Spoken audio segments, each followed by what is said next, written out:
Hey guys, and welcome back to this channel. In this video, I'll be showing you guys how you can fix a cellular network not working on your PC. I don't have any enabled, but I don't have any connected, but it's pretty much the same thing. So go to the device manager section and you'll see network adapters. You're going to right click on it and you're going to select properties. Select the driver section and then select update driver. If you've done that and it still doesn't work, you're just going to go to the advanced section and make sure the value is enabled.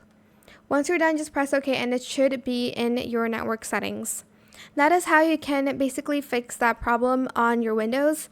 I hope it was helpful for you guys. Don't forget to like, comment, share, and also subscribe to this channel if you haven't done that already. And if you found this video helpful, please click the thanks button as well. If you have any more questions about this video, just leave it in the comment section under the description box down below. Thank you so much for watching. Bye.